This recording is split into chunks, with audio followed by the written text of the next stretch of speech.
예, 형통할지어다. 예, 빛이 있을지어다. 예, 그리고 좌우 옆뒤 앞뒤를 바라보시면서 이 자리에 또 이 수유예배 자리에 나오셨으니까 서로를 사랑하며 축복하는 그러한 시간을 가졌으면 좋겠습니다. 사랑합니다. 축복합니다. 예.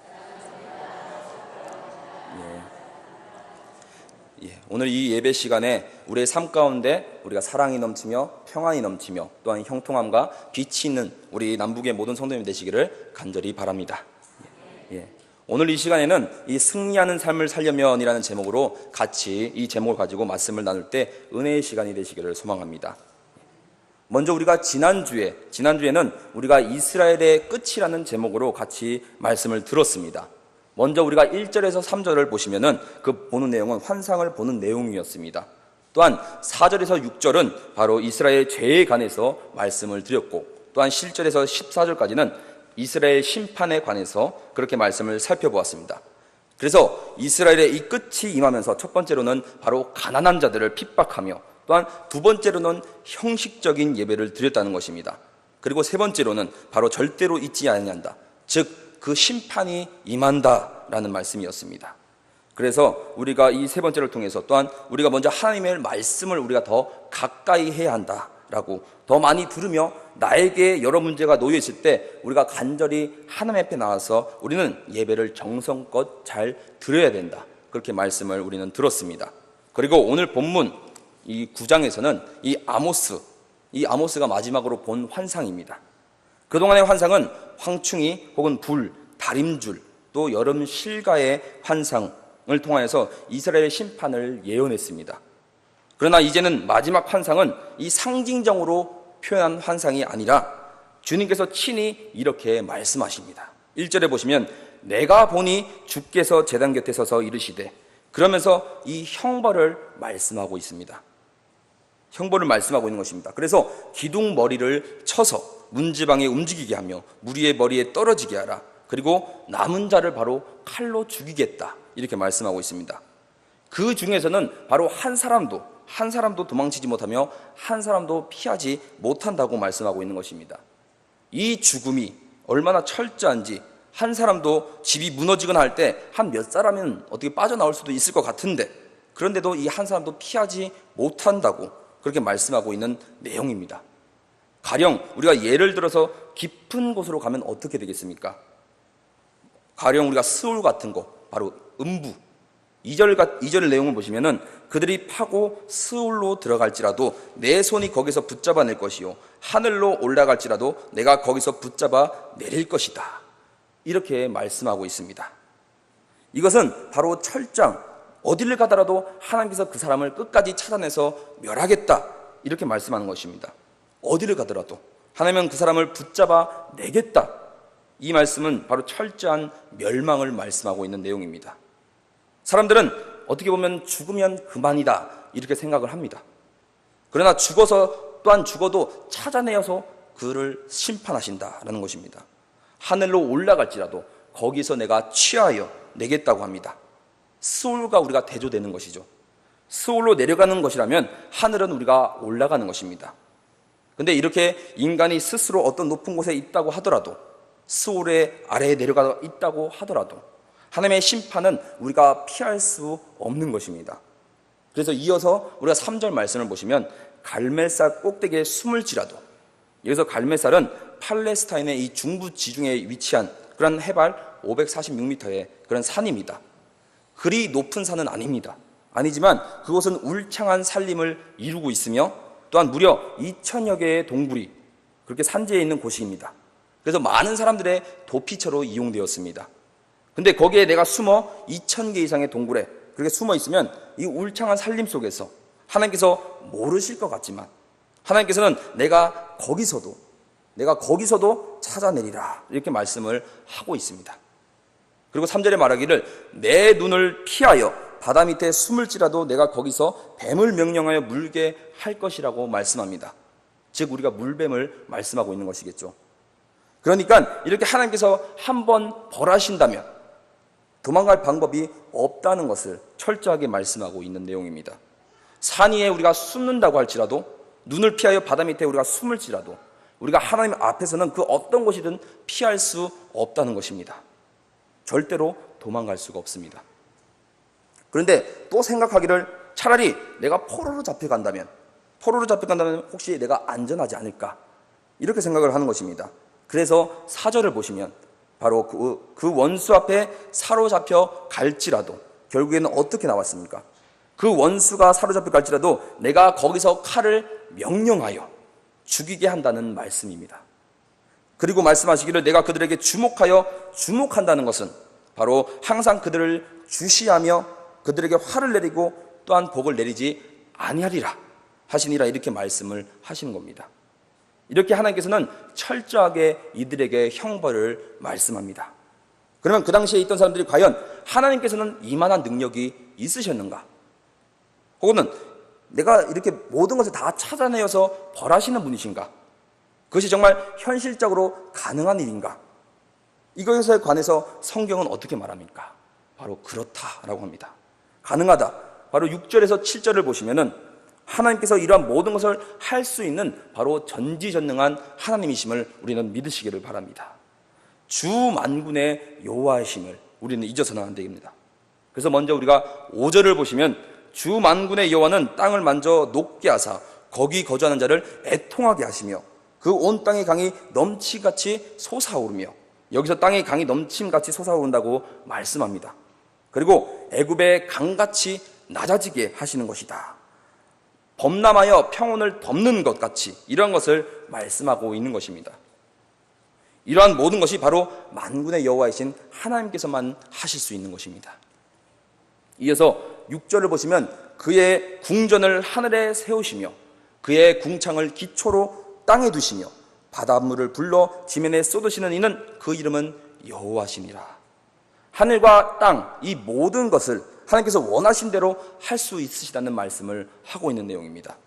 하늘을 세우시고 그 궁창의 기초를 땅에 두시고 바닷물을 지면에 쏟으시게 하는 신분은 온 우주의 창조자이시고 온 땅을 다스리는 만군의 여호와 하나님밖에 할 수 없다는 것을 우리는 기억하셔야 되겠습니다. 오직 하나님께서만 가능하신 일입니다. 예를 들어 우리가 바다에 갔을 때 생각을 하더라도 어떻습니까? 그 바다가 5대양 6대주를 우리가 볼 때 얼마나 넓습니까? 또 바닷물이 얼마나 많습니까? 또 얼마나 깊습니까?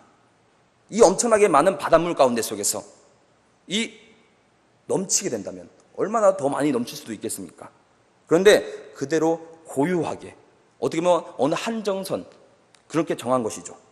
그런데도 때로는 우리가 해일이 일어납니다. 또한 쓰나미가 일어나기도 합니다. 이것을 볼 때 이렇게 될 수도 있다는 것을 우리는 기억하셔야 됩니다. 어떤 한편으로는 경고일 수도 있습니다. 그렇다면 얼마 전에도 우리가 지진이 잠깐 일어나지 않았습니까? 지진도 마찬가지입니다. 원래 하나님께서는 언제든지 점점 우리를 깨우시고 있는 것이 아닌지도 모르겠습니다.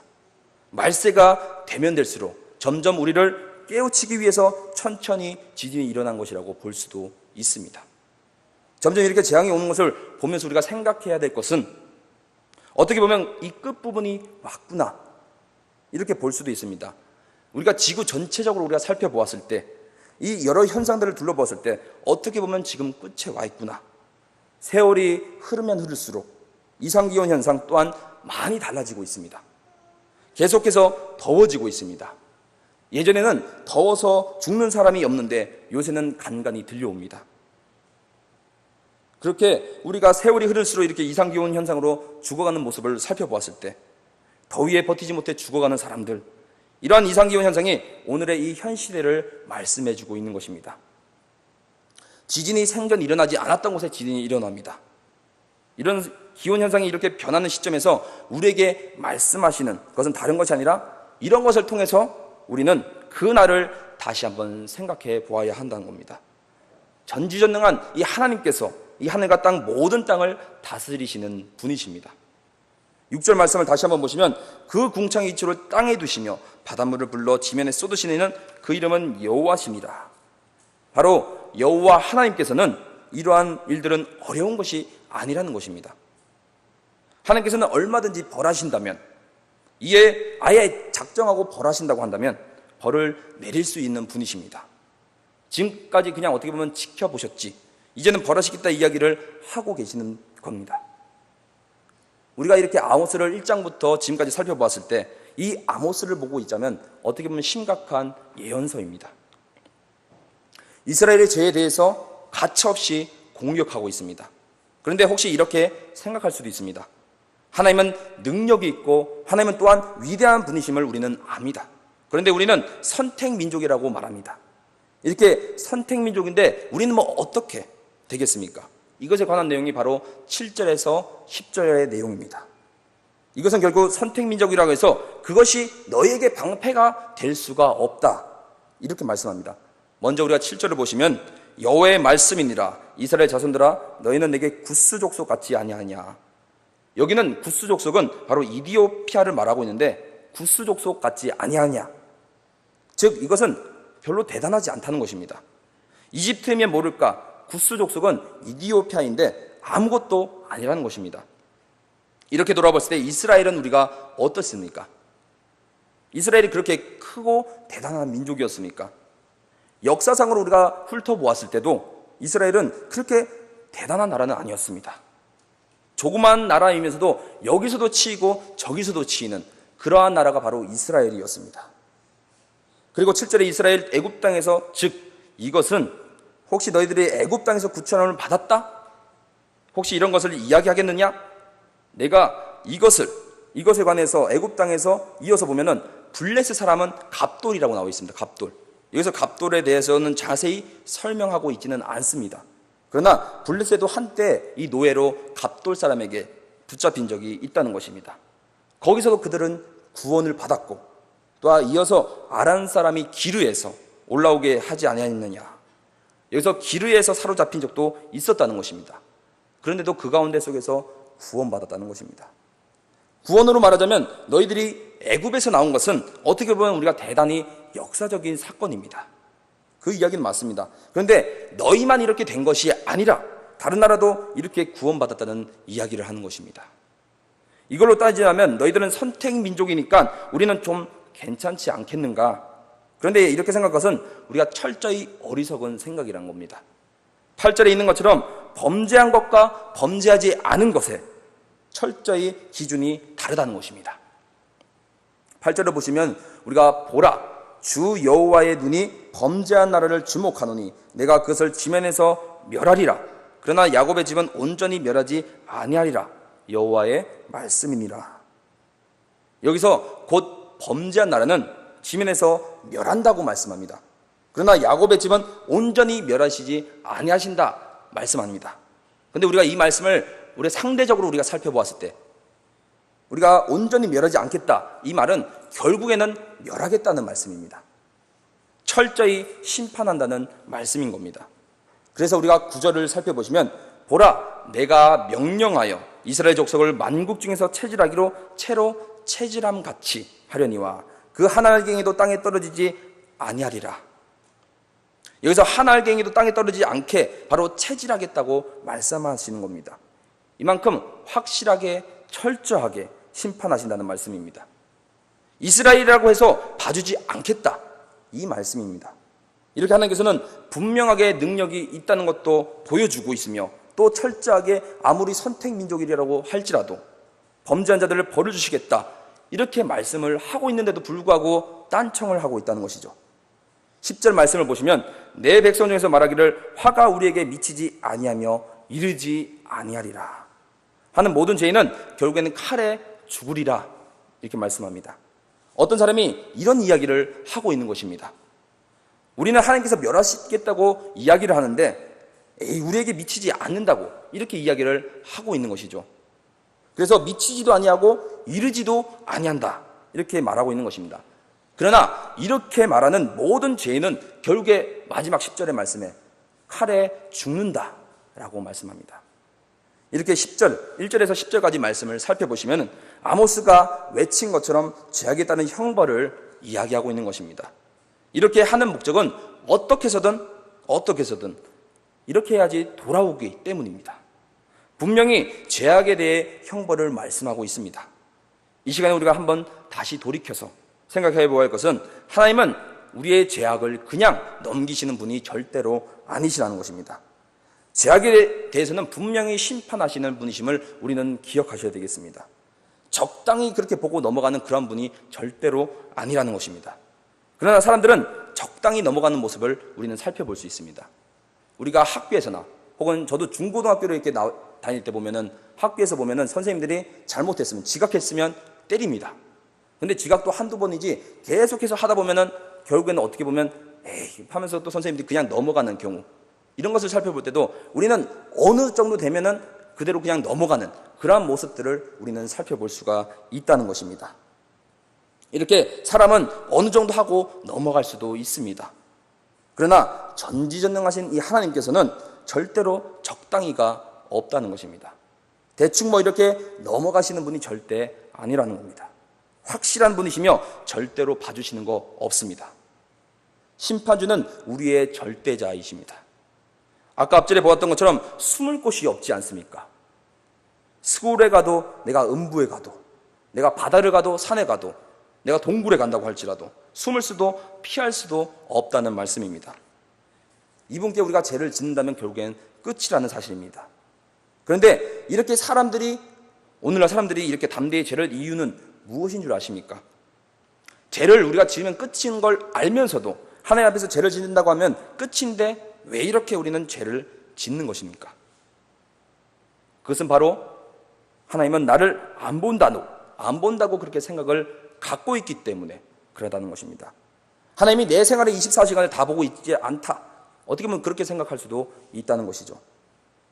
이런 생각이 우리 가운데 있다는 것입니다. 그러나 하나님은 다 보시는 분입니다. 하나님은 다 알고 계시는 분입니다. 또한 피할 수도 없는 분입니다. 그런데 이 생각을 안 하고 있는 것이죠. 내가 누구를 시기하고 질투하는 것 다 알고 계십니다. 투덜대는 것, 또한 내가 수근수근거리는 것, 내가 누구를 뒷담화하는 것, 모든 걸 다 아시는 분이십니다. 내가 또한 누구 사람을 미워하는 것 다 아십니다. 이러한 생각이 우리 안에 있다면 죄를 안 지을 텐데 결국엔 자기가 자기를 속이는 것입니다. 하나님은 계시는 걸 알지만, 나를 다 보고 있다, 내 중심을 다 살펴본다 이렇게 생각하고 있지만, 그런 사람들은 어떻게 보면 죄를 짓기가 어렵겠죠. 그러니까 그냥 대충 이렇게 넘어가는 것입니다. 스스로 넘어가려고 합니다. 왜냐하면 살기 편하려고 그렇게 하는 것입니다. 사람이 담대히 죄를 지으면, 물론 불신자들은 애당초 하나님이 있는 것을 모르기 때문에 죄를 지어도 그게 죄인 줄 모릅니다. 그러나 소위 믿는 사람들, 우리 교인들은 죄를 짓는 이유는 바로 하나님이 안 보신다고 그렇게 생각하니까 죄를 짓는 것입니다. 하나님께서 성경에 말씀하신 것처럼 다 보시는 분이십니다. 그런데도 이상하게도 하나님이 나의 말과 나의 행동을 별로 안 보신다. 왜냐하면 너무나도 높은 분이시기 때문에 나같이 이렇게 미천한 상대를 나를 봐주지 않겠다, 이렇게 생각을 하고 있는 것입니다. 그러나 성경은 그렇지 않다고 말씀합니다. 하나님께서는 우리의 머리카락 또한 다 세신 바 되신 분이십니다. 내가 모든 행동들도 다 아십니다. 현재 여러분의 오늘 하루의 이 생활을 돌아봤을 때 이 하루 생활 가운데 행했던 모든 행동 또한 하나님께서는 다 아시는 분이십니다. 어제도 아시고 그저께도 아시고 그 전에 모든 것들도 다 아시는 분이 바로 하나십니다. 우리가 무엇을 했는지 무엇을 하고 있는지도 다 아시는 분이십니다. 심지어 지금 예배 이 시간에 집중을 하고 있는지 안 하고 있는지 또한 아십니다. 우리가 기억하려면 무엇을 기록해야 됩니다. 우리는 하려면 기록하면서 우리는 기억을 합니다. 그러나 하나님은 까먹지도 않고 다 아신다는 겁니다. 그러나 사람들은 이런 것을 믿지 않기 때문에 담대히 죄를 짓고 있는 것입니다. 그리고 오늘 본문에 살펴보시면, 아니면 또 이렇게 보고 있는 것이죠. 자기들은 특별한 사람이다. 하나님께서는 이런 어떻게 생각하고 있습니까? 자기들은 선택 민족이었습니다. 선택 민족이니까 괜찮을 거라고 안심하고 있었다는 것이죠. 어떤 사람은 하나님의 사랑을 정말 크게 표현하는 사람이 있습니다. 그래서 하나님의 사랑을 항상 이야기하면, 그래서 하나님의 그 오래 참으심을 악용하는 사람들이 있다는 것입니다. 그래서 그것을 보고서 하나님은 우리를 사랑하시고 또 오래 참으시기 때문에 그래서 죄를 범하는 겁니다. 그래서 이런 말이 있습니다. 때가 되면 나도 헌신하겠다. 이것을 악용하고 있습니다. 지금 하나님께서 순종해야 되는데, 순종하면서 내가 주님 앞에 나아가야 되는데, 마땅히 지금 순종하면 주님 앞에 나아가야 되는데 왜 순종하지 않는 것입니까? 이렇게 하나님의 인내하심을 바로 시험한다는 것입니다. 그래서 죄를 끊어야 되는데 죄를 끊지 않습니다. 그리고 왠지 나에 대해서는 하나님께서 내가 잘 봐주실 거라 그렇게 생각을 하고 있는 것이죠. 이렇게 이스라엘 백성들이 이렇게 행했다는 것입니다. 자기들은 특별한 민족, 또한 구원받은 백성이 아니냐, 이것이죠. 애굽 땅에서 구출함을 받았으며, 그리고 선택민족과 더불어 우리가 그의 역사적으로 봤을 때 아브라함과 이삭과 야곱과 또 그리고 그 뒤에 있는 모세까지, 그런데 이런 것이 있었다는 것이죠. 그래서 자기들은 특별한 민족이다, 그렇게 생각하고 자기들은 하나님의 나라의 백성이다, 이렇게 생각을 했던 것입니다. 우리의 선택민족과 그리고 하나님의 자녀라, 이 말은 참 좋은 말씀입니다. 그러나 죄를 짓는 그 순간에 그들은 죄인이 될 수밖에 없다는 것입니다. 이렇게 선택민족이라는 이 사실을 통해서 하나님은 형벌로부터 그들을 지켜주지 못한다는 것입니다. 그러나 그들은 믿었고, 그러므로 결국에 BC 721년경에 결국 아수르에 의해서 멸망당하지 않습니까? 그들에게 멸망당했을 때 그들은 얼마나 황당했겠습니까? 충격적이겠습니까? 자기들은 절대로 이렇게 될 것이라고 생각하지 못했는데 멸망당하고, 그리고 남왕국 유다도 마찬가지로 결국에는 멸망을 당하지 않습니까? 성도 여러분, 우리가 죄를 지을 때는 이 땅의 그 누구도 우리를 지켜주지 못합니다. 어떠한 조건도 우리를 지켜줄 수가 없다는 것입니다. 내가 과거에 중고등부를 다니고, 내가 또한 교회 일을 열심히 섬기고, 내가 또한 이게 청년부 회장을 맡고, 여러 가지 많이 맡습니다. 모태신앙이고, 그렇다고 해서 이런 것들이 나를 지켜줄 수가 없다는 것입니다. 오래 섬겼다고, 오래 다녔다고 그것이 우리를 지켜줄 수는 없습니다. 철저히 죄의 대가를 받아야 되는 것입니다. 이렇게 예수님께서는 십자가에 죽으신 것이 바로 이 모든 대가의 죽음이라는 것입니다. 예수님께서는 우리를 위해서 철저하게 죽으신 것입니다. 철저히 하나님 심판 가운데 그것을 예수님께서 받으신 것이 바로 십자가의 죽음이 아닙니까? 그래서 우리가 죄를 지었다면 우리가 피할 수 있는 길은 오직 우리에게 필요한 것은 다른 것이 아닙니다. 철저하게 우리가 하나님 앞에 나와 회개 기도를 해야 합니다. 매 막기적에 하나님 앞에 나와서 회개를 해야 합니다. 하나님이 사랑이시니까 대충 좀 살아도 그냥 물을 흐르듯이 그렇게 산다고 괜찮을 거다. 그것은 결국 자기 생각일 뿐입니다. 자기 주관적인 생각일 뿐입니다. 그런데 이렇게 이스라엘 민족이 이렇게 생각한 것이죠. 그렇지 않고 그래도 내가 8절에 내 눈이 범죄한 나라를 주목하겠다고 말씀합니다. 내가 그래서 멸하겠다. 이렇게 분명히 이야기하고 있는데도 10절 말씀처럼 바로 하나님이 우리에게 미치지 아니하며 이르지 아니하리라. 이렇게 스스로 이렇게 생각을 하고 있는 것이죠. 성도 여러분, 우리가 하나님 죄에 대해서 분명히 진노하신데도 불구하고 내가 딴청 부리고 하나님은 사랑이시다, 그것은 믿음이 아니라 불순종입니다. 이렇게 시편에서 이러한 자를 어떻게 말합니까? 시편 119편 70절에 말씀하시기를 그들의 마음이 살져서 기름덩이 같으나, 결국에 그러한 사람은 마음에 살찐 사람이라는 겁니다. 아무리 내가 하나님께서 경고한다고 할지라도 마음의 귀에 이 모든 것이 닫혀 있다는 것입니다. 영적인 눈이 감겨 있습니다. 오히려 이러한 부분은 중간에 예수님을 믿은 사람보다 어릴 적에 믿었던 사람들이 더 많다는 것입니다. 눈이 이상하게도 감겨 있고 마음의 귀가 닫혀 있습니다. 결국에는 마음이 뚱뚱한 사람입니다. 마음에 살찐 자이고, 그러므로 성도님, 우리 오늘 이 시간에 우리의 이 경고의 말씀을 계속 들으면서 나를 조명해 보았을 때 나는 과연 어떠한 사람이었는가? 나는 좀 죄에 대해서 내가 민감하게 내가 반응을 보이면서 내가 살아갔었는가? 하나님은 공의로운 분이시기 때문에 절대로 그냥 죄에 대해서 넘어가시는 분이 아니심을 기억하시길 바랍니다. 그러므로 우리는 철저하게 주님 앞에 나와 회개할 수밖에 없습니다. 이렇게 말씀하고 나서 11절에서 15절을 보시면, 먼저 11절에 그날에 내가 다윗의 무너진 장막을 일으키고 그것들의 틈을 막으며 그 허물어진 것을 일으켜서 옛 적과 같이 세우고, 이것은 즉 메시아의 나라가 도래하겠다, 이 말씀을 하고 있는 부분입니다. 그리고 12절에 보시면 바로 그들이 에돔의 남은 자와 내 이름을 일컫는 만국의 기업으로 얻게 하리라. 이 일을 행하시는 여호와의 말씀이니라. 여기서 갑자기 왜 에돔이 나오겠습니까? 여기서 에돔은 무엇이길래 나왔을까요? 바로 에돔은 이스라엘을 가장 많이 괴롭힌 나라였습니다. 여기서 그 사람들까지도 만국을 기업으로 얻게 하리라. 또 이 일을 하나님께서 행하신다는 것입니다. 그러니까 원수들도 포함하여 모든 만국이 이 메시아 시대의 메시아의 나라에 다윗 왕궁에 포함된다는 것입니다. 그 나라는 얼마나 복된 것인지 13절 말씀을 보시면 여호와의 말씀이니라. 보라, 날이 이를지라 그때 파종하는 자가 곡식 추수하는 자의 뒤를 이으며 포도를 밟는 자가 씨 뿌린 자의 뒤를 이으며 산들은 담 포도주를 흘리며 작은 산들은 녹으리라. 이렇게 씨 뿌릴 때에 다른 사람이 추수할 준비가 되어 있고 또 추수할 때 이미 씨 뿌릴 준비가 되어 있다는 것입니다. 곡식을 베고 난 뒤에 밭을 갈고 씨 뿌리면 벌써 열매를 거두는, 즉 이렇게 곡식이 풍년 잘 걷어지는 것입니다. 열매를 맺는 것이며 산들은 담포도주를 흘리며, 여기서 산들은 담포도주를 흘린다.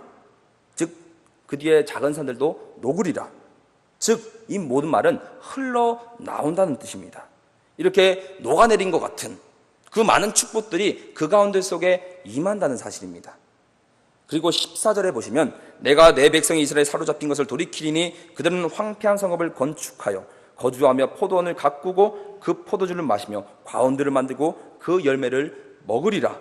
그리고 이어서 15절에 내가 그들을 그들의 땅에 심으리니 그들이 내가 준 땅에서 다시 뽑히지 아니하리라. 내 하나님 여호와의 말씀이니라. 여기서 내가 준 땅에서 다시 뽑히지 아니한다는 말씀은 바로 영원무궁한다는 것입니다. 영원하다는 것입니다. 영구하게 영원히 대대에게 미치는 그러한 땅이 될 것이다 라는 말씀입니다. 이렇게 12절에서 15절은 바로 역사적 이스라엘 민족을 이야기하고 있는 것이 아닙니다. 바로 새로운 이스라엘 민족을 이야기하고 있는 것입니다. 즉 바로 메시아 시대의 백성들을 이야기하고 있으며, 또 메시아 시대 때 축복이 차고 넘치고 파종하는 자가 곡식 추수하는 자의 뒤를 이으며 또 열매를 바로 거두고 이렇게 된다는 것입니다. 바로 새 나라가 생기는 것이죠. 이렇게 메시아 시대 때는 아주 행복한 것입니다. 이것은 성경에서 너무나도 큰 축복입니다. 사실 저와 여러분이 지금 이 시대상에 속에서, 이 축복의 시대 속에서 우리가 살아가고 있습니다. 그래서 우리의 삶이 어때야 되겠습니까? 지금 이 메시아 시대 때 하나님이 이 가운데 함께 하실 때 우리는 이 축복 속에서 감사해야 되며 우리 안에 웃음이 넘쳐야 되며 우리 안에 즐거움이 넘쳐야 되겠습니다. 우리에게 지금 주어진 상황이 힘들고 어렵고 잘 안 된다고 하면 그 가운데서 우리는 하나님께 나와야 노래해야 됩니다. 그래서 우리들은 항상 기뻐해야 합니다. 그런데 이 기쁨이란 것은 머리로는 이해가 됩니다. 그런데 이 머리에서 오는 기쁨이 실제 이 마음까지 오는 것에는 많은 차이가 있습니다. 그래서 어떻게 보면 우리의 삶 가운데 하루 종일 기쁘지 않을 수도 있습니다. 그러나 주님 안에서 이 메시아 시대 속에서 바로 아주 복되고 마음껏 만족, 즉 14절에 보시면 황폐한 성읍을 건축하고 포도원을 가꾸고 그리고 포도주를 마시며 과원을 만들고 그 열매를 먹으리라. 그리고 흩어지지 않고 그리고 더 이상 방황이 없는 것이라는 겁니다. 즉 축복의 이야기를 하고 있는 것입니다. 이렇게 우리가 살아가고 있는 이 세상 속에서 살아가는 방식은 우리가 여러 가지 직업도 있습니다. 그런데 우리의 그 마음가짐은 분명해져야 됩니다. 바로 기쁘게 살아가야 합니다. 우리가 기쁘게 하나님을 찬양할 존재들로서 지어진 존재들입니다. 그러면 우리는 메시아 시대 때는 이 축복입니다. 여러분의 삶이 팍팍해지고 여러분의 삶이 곤고해지고 여러분 삶에 기쁨이 없고 즐거움이 잃었다라고 한다면 그때는 바로 주님 앞에 나와 기도해야 될 때입니다. 내 삶이 기쁨이 없습니까? 즐거움이 없습니까? 불만, 불편, 짜증이 가득하십니까? 혹은 내가 미워하십니까?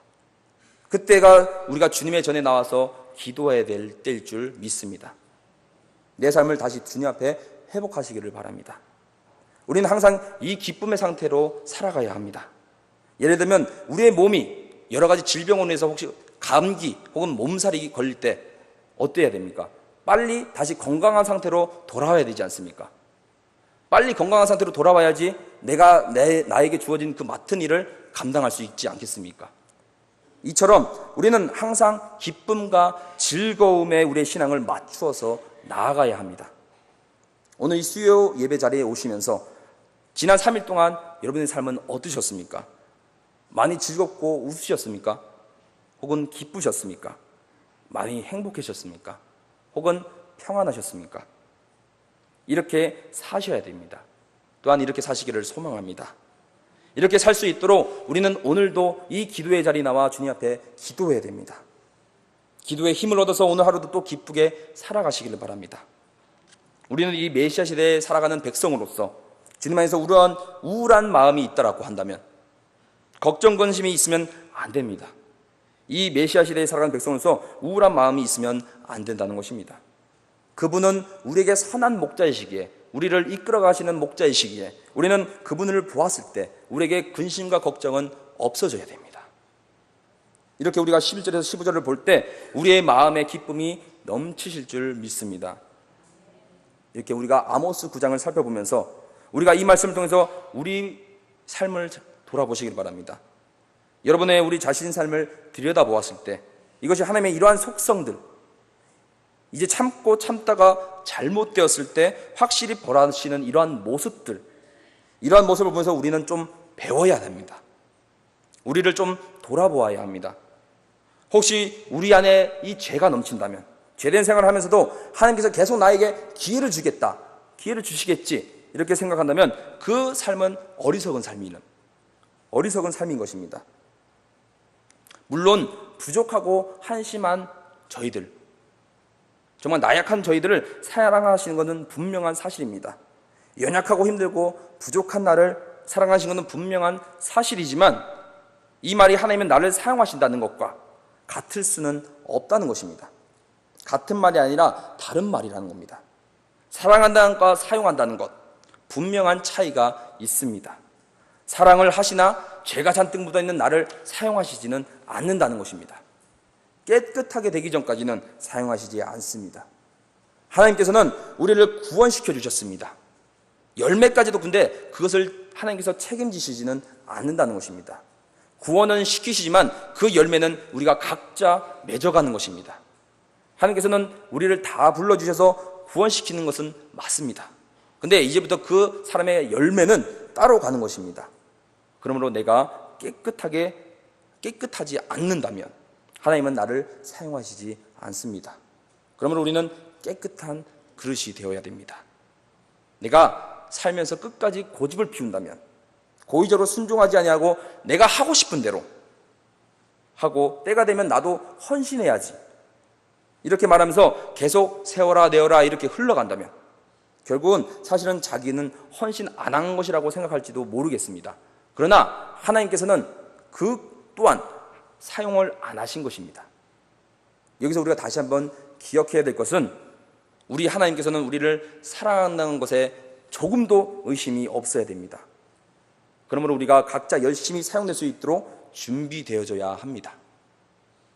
그리고 지금 이 세상을 우리가 바라보았을 때 얼마나 힘듭니까? 얼마나 또 부패되었습니까? 전쟁으로 기근으로 나라가 돌아가는 상황이나 우리가 전 세계적으로 우리가 돌아보았을 때 이 어지러운 세상 속에서 우리는 소망을 가져야 합니다. 바로 그 나라를 우리는 소망하시기를 바랍니다. 그래, 이 땅이 엉망이 되었다고 할지라도 나는 그 나라로 말미암아 소망을 갖는다.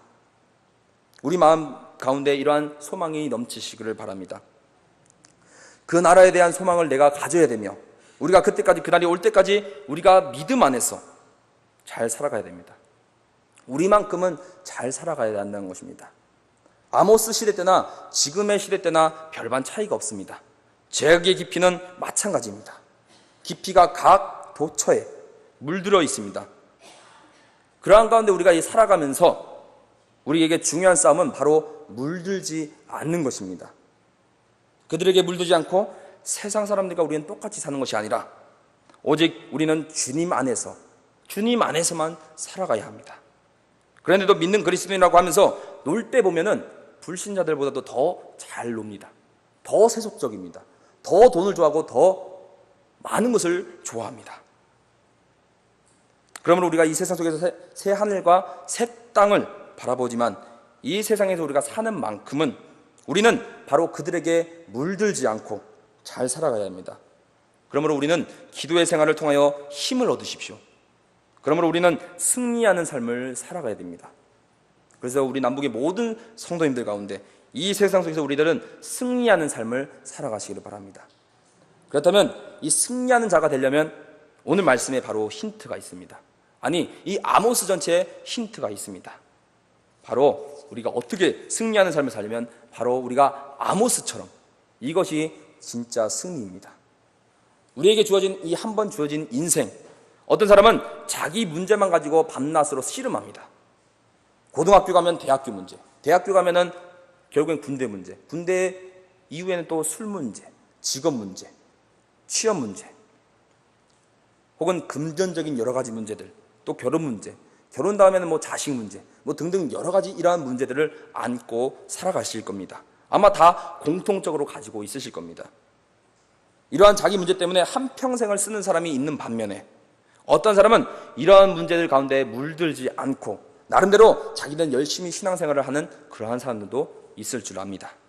그러나 우리가 원하는 사람, 승리한 사람은 바로 이 아모스처럼 살아가야 됩니다. 사실 우리가 아모스를 보면은 유다 사람이었습니다. 그런데 북왕국 이스라엘에, 즉 남의 나라에 가서 그에게 회개할 것을 촉구하고, 이것은 정말 쉬운 일이 아닙니다. 내가 남의 나라 가서 그 하나님의 그 말씀을 선포한다는 것 자체가 쉬운 일이 아니라는 것입니다. 그런데도 유혹을 당하고 그랬지만 민족의 잘못을 고치며 시대와 민족을 이끌어가는 사람, 바로 그러한 사람이 바로 아모스였다는 사람입니다. 그 당시 아모스도 다 이렇게 죄악과 맞서서 싸웠습니다. 잘못되었다면 잘못된 것을 이야기하고, 그리고 믿음 앞에서 타협하지 않았습니다. 하나님의 관점에서만 바라보며 선포했습니다. 다른 사람들은 다 죄를 짓고 타협할 때에, 가까이 있는 사람이 다 그럴 때 잘못되었다고 이야기한 사람이 바로 아모스입니다. 꾸짖으면서 하나님 앞에 어떻게 하면 이 이스라엘 민족을 바로 세울까? 오늘 우리는 이 마지막으로 정말 좋은, 아주 귀중한 본문을 우리는 살펴보고 있는 것입니다. 승리하는 삶을 살기 위해서는 바로 우리가 아모스같이 되어야 됩니다. 우리가 이 땅 가운데 물들지 않고 승리하며 살다고 할 때, 그것은 그냥 승리하는 것이 아니고 바로 이렇게 아모스처럼 잘못된 것을, 이 민족을 하나님이 자기 그 가운데 속에서 중보하며 이끌어가고, 그리고 잘못된 것을 야단치고 바로 서야 합니다. 그래서 우리가 이 그리스도인의 길을 갈 때 내가 죄악에 물드느냐 안 드느냐, 나는 죄를 짓느냐 안 짓느냐, 이런 정도로 우리는 살아갈 것이 아니라 내가 과연 아모스처럼 이 민족과 맞설 수 있겠는가, 혹은 내가 이 시대에 살아갈 때 내가 이 시대와 같이 맞설 수 있겠는가. 이렇게 승리자로서 어차피 우리 인생은 한 번 사는 것인데, 내 문제와 나와 내 가족의 문제를 가지고 일생을 살다가 끝난 사람도 있고, 아모스처럼 하나님의 그 뜻을 세우기 위하여서 영광을 드러내기 위해서 사는 사람도 있다는 것입니다. 이렇게 우리가 두 흐름 속에서 어떤 삶을 살아갈 것인지 마땅한지, 이 밤에 성도님 여러분이 함께 기도하시고, 예수님께서 고난당하셨을 때도 함께 정말 기도로 몸부리치면서 기도하셨습니다. 우리가 이 시간에 내 삶에 이 죄악이 가득 찬 지금 이 세상 속에서 나는 지금 내 문제만을 가지고 내가 끙끙대고 있는가, 아니면 나는 제 문제를 물들지 않으려고 그 가운데서 끙끙대고 있는가, 아니면 나는 다른 사람을 하나님 앞에 온전히 세우려고 내가 끙끙대는가, 나는 어디에 내가 시간을 쓰고 있으며 관심을 쓰고 있는지 오늘 이 시간에 내 자신을 한번 들여다보시고, 혹시 내가 죄악에 물들었다면 내가 이 죄를 하나님 앞에 용서를 먼저 구하고 회개하는 것밖에 없음을 기억하셨으면 좋겠습니다.